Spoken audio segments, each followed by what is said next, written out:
Hi, hello. Let's talk about some upcoming quarter three fantasy releases for 2022, shall we?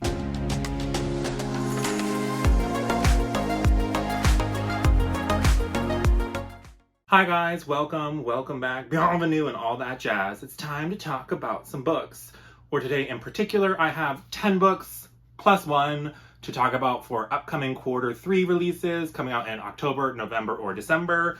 So obviously, since October is almost over, two of these have already come out, but we'll talk about them nonetheless because I still haven't heard any rumblings about them on the booktubes. So for the most part, I try to find quarter three releases that sound really cool or interesting to me that I haven't heard anybody else talk about, just to bring some more awareness to some other books besides the top ones, which is why I have 10 books plus one, because the plus one is The Lost Metal by Brandon Sanderson, because unless you've been living under a rock, you're well aware of the fact that the conclusion to the second era of Mistborn is coming out on November 15th, and I've been participating in a live show experience extravaganza with Angela over at Literature Science Alliance and a bunch of other booktubers reading our way through second era Mistborn, and we have done live shows for each of the books currently available, and I'll post those links down below.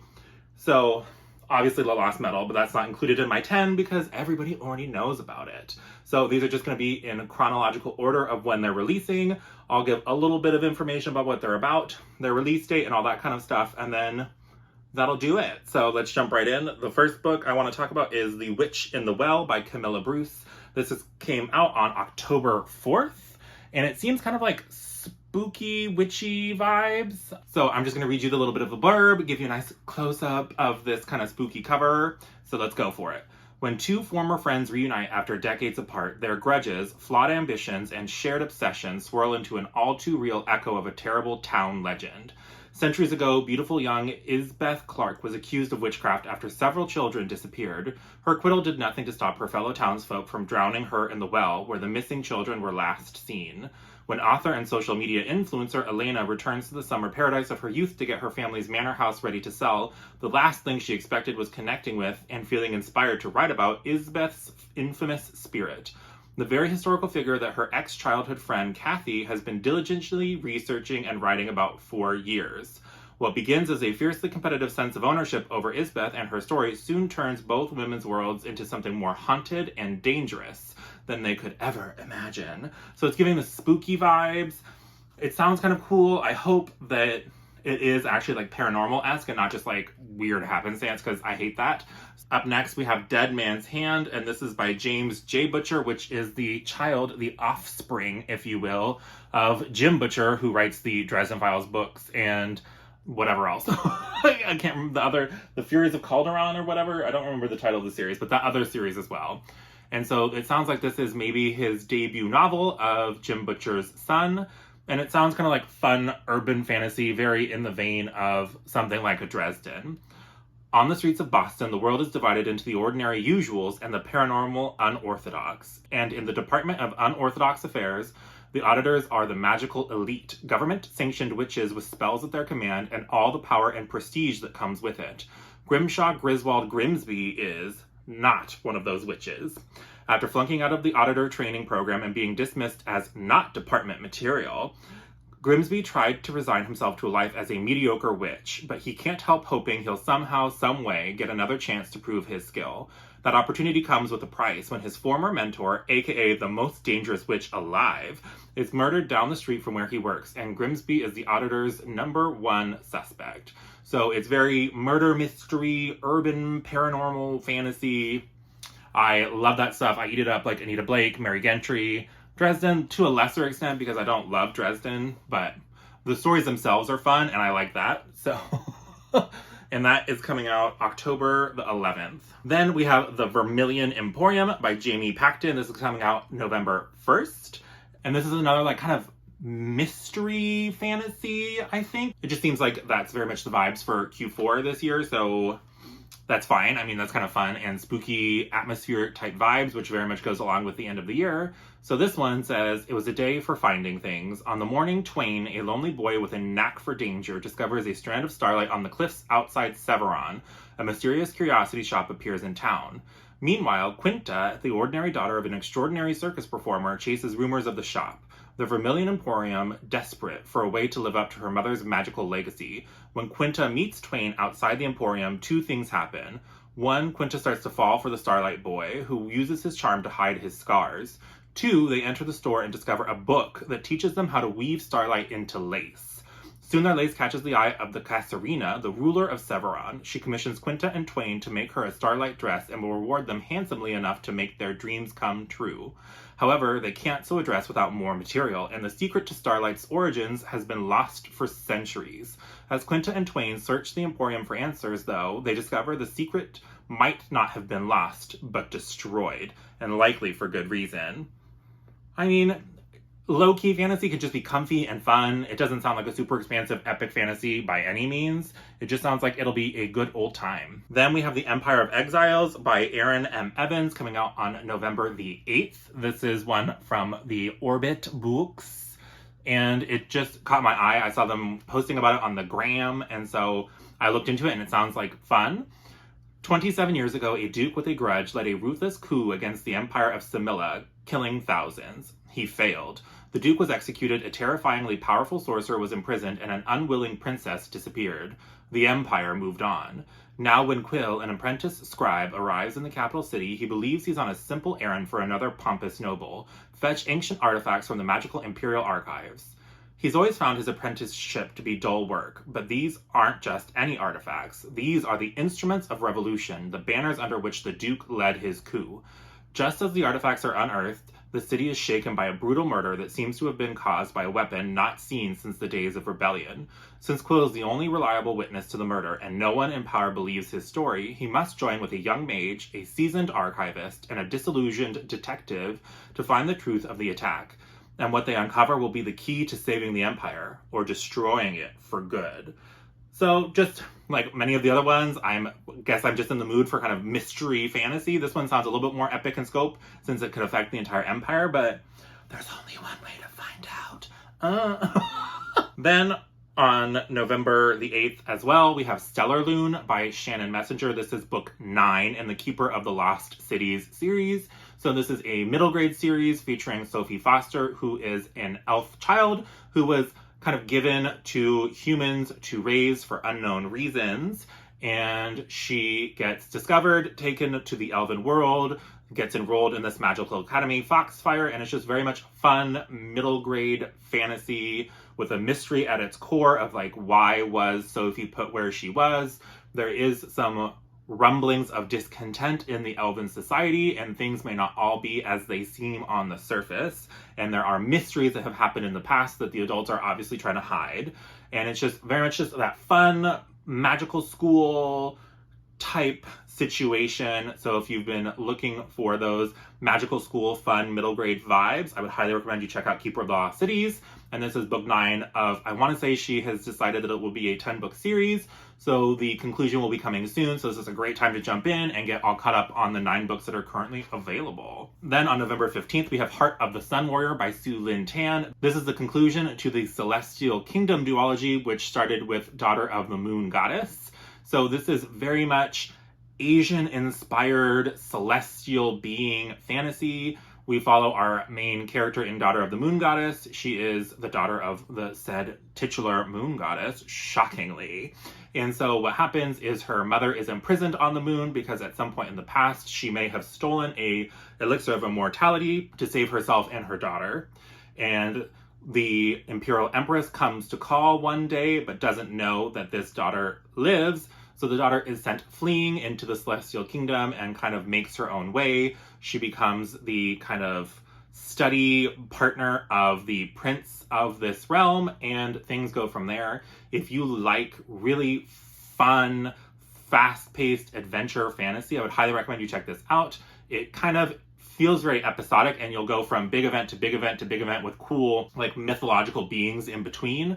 And so if you really don't like traveling and you just want to kind of move on with your life, then this is a great book to check out. There'll be talking dragons, we fly around on clouds. It's very much that fun, like, Chinese wushu type feel that I just have so much fun with. There are some romantical elements that wasn't my favorite, but I didn't feel like the book needed them to be successful. So to me, they just felt kind of like additive stuff that I didn't feel like added all that much, but I had a lot of fun with Daughter of the Moon Goddess, and I can't wait to check out this conclusion to the duology. Then also on November 15th, we have The Fall of Numenor and Other Tales from the Second Age of Middle-earth by J.R.R. Tolkien and edited by Brian Sibley and illustrated by Alan Lee.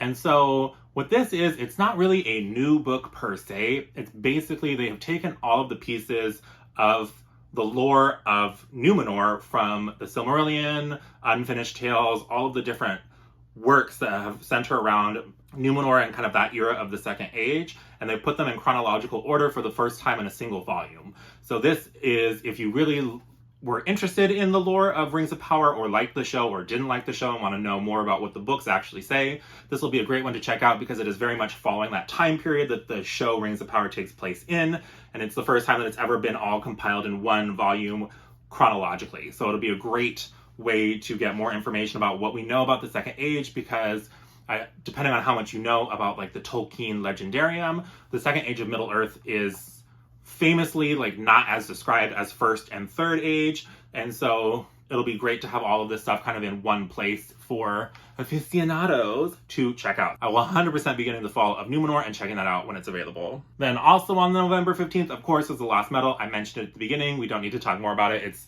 the conclusion to the second era of Mistborn. Then on November 29th, we have Of Shadow and Moonlight by Luna Laurier. This is the start of a new fantasy series, trilogy, who knows? It just says number 1. So this one just caught my eye because the cover is pretty cool with this like sword with the light and the shadow, and I was just intrigued. So let's take a little closer look at what it says, shall we? Take a story inspired by Black Dagger Brotherhood's vampires, add a dash of modern twist on A Court of Thorns and Roses / Throne of Glass, and a splash of Greek mythology, and you get Of Shadow and Moonlight. Vampires, monsters, Greek mythology, gods, magic, and more. Okay, she's intrigued. Let's continue. A woman fated to die young, a man cursed to live forever, and a darkness that threatens to destroy everything they love. Cassie was never able to experience the life that many take for granted, the freedom to dictate her own journey. No, her life had been spent sheltered, protected from an inevitable fate that would come for her regardless of what anyone could do. After her medical condition goes downhill, she is left with a few years of breath in her lungs and a choice. Die alone without ever experiencing what it truly means to feel alive and free, or to find that light, that missing puzzle piece, that feeling of not feeling so alone in her final days. When Damon appears in her life, her world turns upside down when he shows her the hidden magic that lies in the shadows of her world and within herself. Suddenly plunged into a hidden war that has raged for countless centuries between gods and monsters, Cassie begins to feel the weight of her secret, which she has kept hidden all her life. Cassie must embrace the tragic dark history that runs through the blood in her veins or risk her world falling into darkness.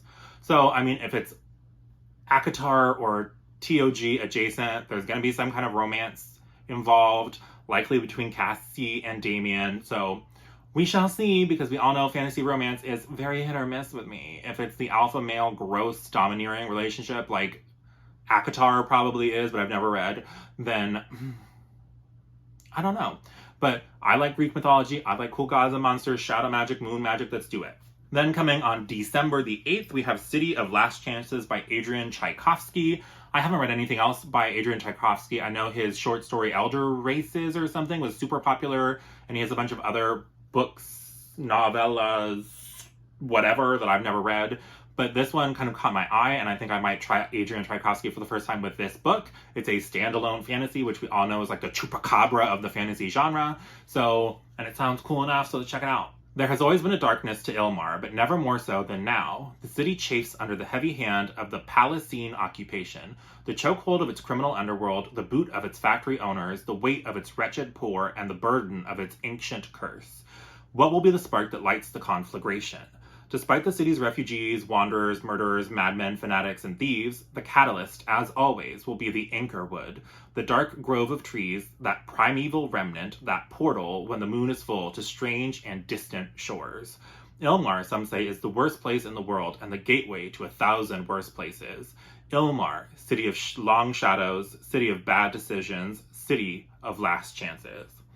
I mean, short, sweet, talk about tantalizing, creepy wood, magical portal in the middle of the city, maybe exploring themes of revolution or occupation or what, I don't know. It just sounds cool and I'm going to check it out. Then the last book I'm going to talk about comes out on December 27th, and that is The Lost Witch by Paige Crutcher. I don't really know much about it.